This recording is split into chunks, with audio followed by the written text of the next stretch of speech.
भारतीय आयुर्विज्ञान अनुसंधान परिषद ICMR के शीर्ष वैज्ञानिक डॉक्टर समीरन पांडा ने INS के साथ एक विशेष साक्षात्कार में तीसरी लहर की संभावना, एक म्यूटेंट से खतरे और सावधानियां बरतने की आवश्यकता के बारे में बात की। ICMR के महामारी विज्ञान और संचारी रोग विभाग के प्रमुख पांडा ने कहा कि कोविड-19 के 2 नए वेरिएंट C1.2 और MU वेरिएंट ऑफ कंसर्न कहना जल्दबाजी होगी। तीसरी कोविड लहर के बारे में बात करते हुए उन्होंने कहा कि निकट भविष्य में किसी भी लहर की तीव्रता अप्रैल से मई 2021 में दूसरे लहर के शीर्ष के दौरान कुछ महीने पहले देखी गई तुलना में कम होगी और ये पूरे देश को प्रभावित नहीं कर सकती है। पेश है इंटरव्यू के अंश। प्रश्न: बढ़ते कोविड मामलों के बीच क्या राज्यों ने तीसरी कोविड लहर के लक्षण दिखाना शुरू कर दिया है? उत्तर: SARS-CoV-2 के संक्रमण में वृद्धि अब कुछ राज्यों में देखी जा रही है। इनकी संबंधित राज्यों द्वारा जांच की जानी चाहिए, क्योंकि इस तरह के उछाल प्रारंभिक चेतावनी संकेत के रूप में काम कर सकते हैं। इस परिमाण की एक वायरल महामारी के साथ हमेशा भविष्य की लहरों की संभावना बनी रहती है, लेकिन मुझे लगता है कि निकट भविष्य में किसी भी लहर की तीव्रता अप्रैल से मई 2021 में आई दूसरी लहर की तुलना में कम होगी और ये पूरे देश को प्रभावित नहीं कर सकता है।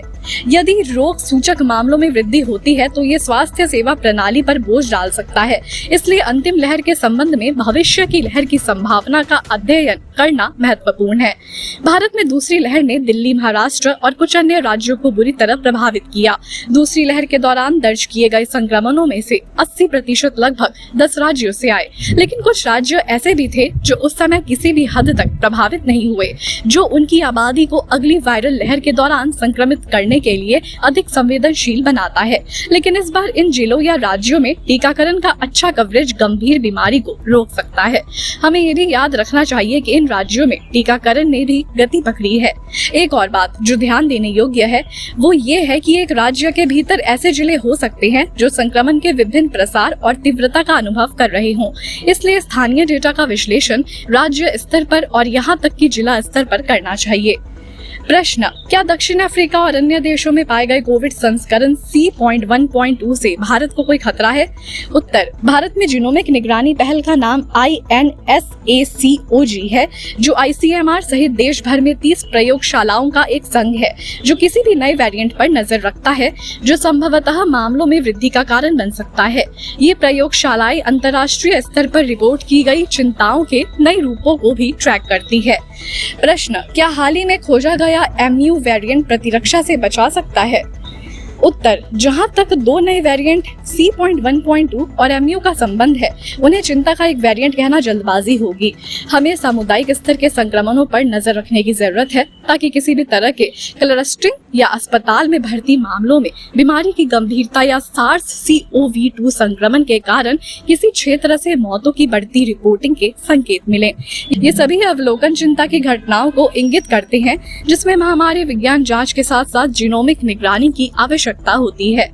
प्रश्न: तीसरी लहर से पहले आप स्कूलों के फिर से खुलने को कैसे देखते हैं?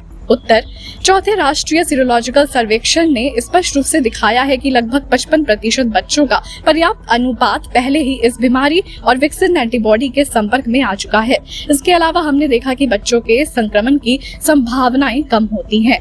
गंभीर बीमारी का शिकार होना या जिन्हें अस्पताल में भर्ती होने की आवश्यकता होती है वो दुर्लभ है। इसलिए मुझे लगता है कि हम स्कूलों को सुरक्षित रूप से फिर से खोल सकते हैं।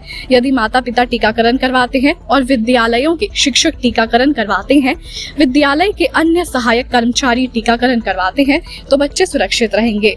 इसके अलावा हमें स्कूल बसों और कक्षाओं में भीड़ को कम करने और हाथ की स्वच्छता और मास्क का उपयोग सुनिश्चित करने की आवश्यकता है। देश और दुनिया की ऐसी तमाम खबरों से जुड़े रहने के लिए चैनल को सब्सक्राइब कर लें।